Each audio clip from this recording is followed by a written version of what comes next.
বিরিয়ানি তো তোমরা সবাই খেয়েছো, তবে এইভাবে একবার মাটন বিরিয়ানি বানিয়ে খাবে, এই স্বাদ অতুলনীয়। ম্যারিনেশনের জন্য প্রথমে মাটনে দিয়ে দিলাম টক দই, কুচিয়ে রাখা পেঁয়াজ আর পরিমাণ মতো নুন, ধনে গুঁড়ো, লঙ্কা গুঁড়ো আর সর্ষের তেল। সর্ষের তেলটা বেশ পরিমাণে দিয়ে দিয়েছি, কারণ রান্নার সময় আমি ঘি ইউজ করব আর তেল ইউজ করব না। সব কিছু খুব ভালো মতো মেখে নিয়ে 1 ঘন্টা রেস্টে রেখে দিলাম। যত ভালো রেস্ট পাবে মাংসের টেস্ট তত ভালো হবে। দেন আলুগুলোকে প্রেশার কুকারে দিয়ে অল্প পরিমাণে কালারের জন্য হলুদ গুঁড়ো আর নুন দিয়ে 2টো সিটি মেরে নিলাম। তারপর আলুগুলোকে একটা একটা করে তেলে দিয়ে ভালোভাবে ফ্রাই করে নিলাম। আর ওই তেলে দিয়ে দিলাম পেঁয়াজ কুচি। পেঁয়াজ কুচিগুলোকে গোল্ডেন ব্রাউন করে ফ্রাই করে নিতে হবে। আর হ্যাঁ, ফ্রাই করার সময় সামান্য পরিমাণে নুন দিয়ে দিও, তাহলে খুব ভালোভাবে ফ্রাই হয়। তারপর চলে যাব আমাদের মেন পার্ট, হলো বিরিয়ানির মশলা। বিরিয়ানির মশলার জন্য আমি এই গোটা মশলাগুলো ইউজ করছি। আর হ্যাঁ, এগুলো আমি তাওয়াতে ভাজি না, ডাইরেক্ট কাঁচা পেস্ট করি।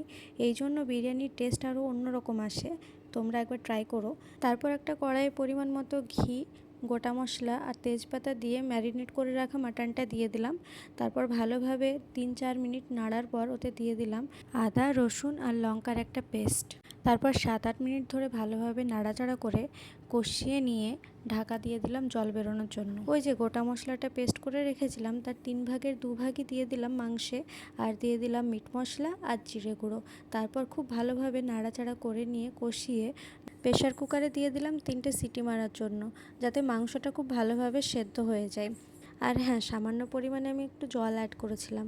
তারপর প্রেশারের সিটি ছেড়ে আসলে মাংসে দিয়ে দিয়েছিলাম বেরেস্তা করে রাখা কিছুটা পেঁয়াজ। মাটনটা পুরোপুরিভাবে রেডি। এবার চলে গেলাম ভাতের দিকে। জলটা গরম হয়ে এসেছে, এতে দিয়ে দিয়েছি গোটা মশলা আর সাদা তেল। তারপর দিয়ে দিলাম চাল। আর ভাত ফুটে গেলেই ওতে দিয়ে দিয়েছিলাম পরিমাণ মতো লবণ। এবার হবে লেয়ার। তো তার জন্য দুধটা রেডি করে নিচ্ছি।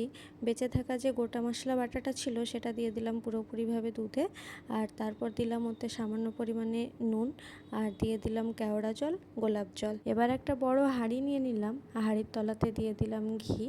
তারপর দিয়ে দিলাম বেরেস্তা করে রাখা পেঁয়াজ, সাদা ভাত আর আলু, মাংস সব কিছু লেয়ার বাই লেয়ার দিয়ে দিলাম।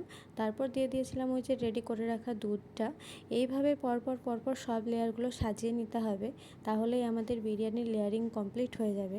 লেয়ারিং কমপ্লিট হয়ে গেলে দমে দিয়ে দিতে হবে। 1 ঘন্টা মতো দম দিলেই হয়ে যাবে আমাদের মাটন বিরিয়ানি রেডি। সত্যি বলছি, খেতে দুর্দান্ত হয়। বাড়িতে তোমরা একবার ট্রাই করে দেখো। আর চ্যানেলে যদি নতুন হয়ে থাকো তাহলে চ্যানেলটিকে সাবস্ক্রাইব করে দিও।